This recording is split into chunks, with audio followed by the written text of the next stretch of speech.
Paradigma konstruktivisme. Pada video kali ini, aku mau menjelaskan apa itu paradigma konstruktivisme. Dimulai dari sejarah, pengertian, ciri-ciri, metode, hingga contoh studi kasus pada paradigma konstruktivisme. Sejarah paradigma konstruktivisme. Paradigma konstruktivis pertama kali dikemukakan oleh sosiolog Peter Alberger dan Thomas Lackman. Lalu dikembangkan pada tahun 1970 oleh J.S. Daly dan rekan-rekan sejawatnya. Paradigma konstruktivisme dibangun berdasarkan teori yang ada sebelumnya, yaitu konstruksi pribadi atau konstruksi personal oleh George Kelly. Pengertian paradigma konstruktivisme. Paradigma konstruktivisme adalah paradigma di mana kebenaran suatu realitas sosial dilihat sebagai hasil konstruksi sosial dan kebenaran suatu realitas sosial bersifat relatif.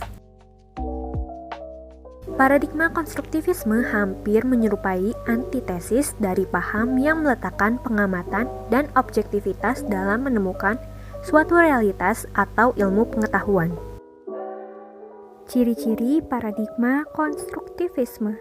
Ciri-ciri paradigma konstruktivisme meliputi: yang pertama, cara pandang terhadap realitas kebenaran diyakini merupakan hasil konstruksi manusia.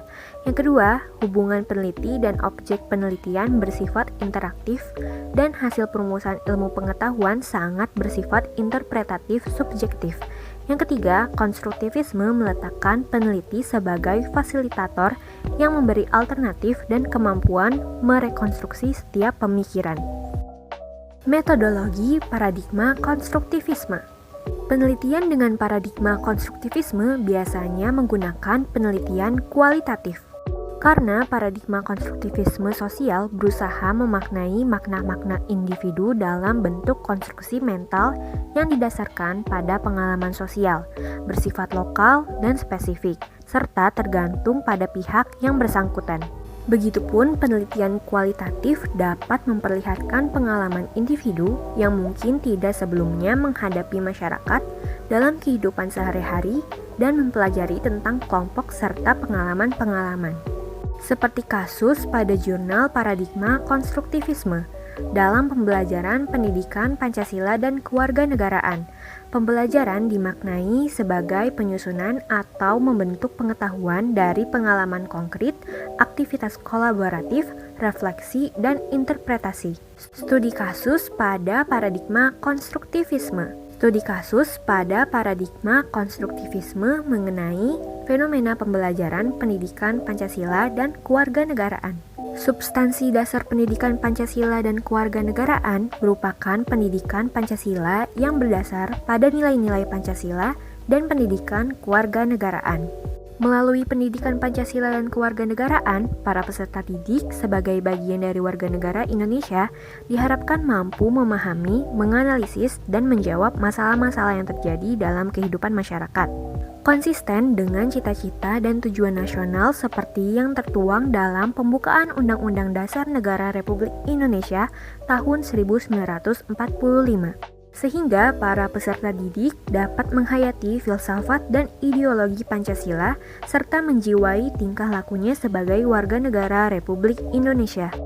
Terdapat 3 kompetensi dasar yang diharapkan dalam pendidikan Pancasila dan kewarganegaraan, yaitu sikap kewarganegaraan termasuk keteguhan, komitmen, dan tanggung jawab kewarganegaraan, pengetahuan kewarganegaraan, keterampilan kewarganegaraan berupa kecakapan dan partisipasi kewarganegaraan.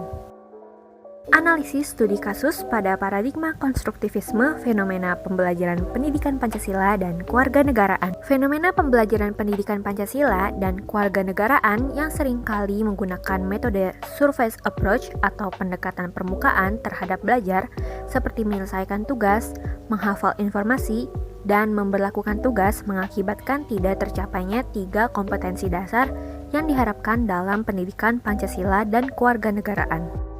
Dengan menggunakan paradigma konstruktivisme, pembelajaran pendidikan Pancasila dan kewarganegaraan dimaknai dengan penyusunan atau membentuk pengetahuan dari pengalaman konkret, aktivitas kolaboratif, refleksi, dan interpretasi sehingga para peserta didik termotivasi dalam menggali makna filsafat dan ideologi Pancasila serta memiliki kecakapan sikap kewarganegaraan Indonesia.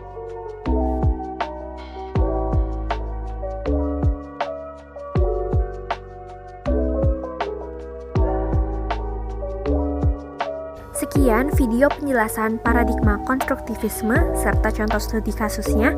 Terima kasih dan sampai jumpa lagi.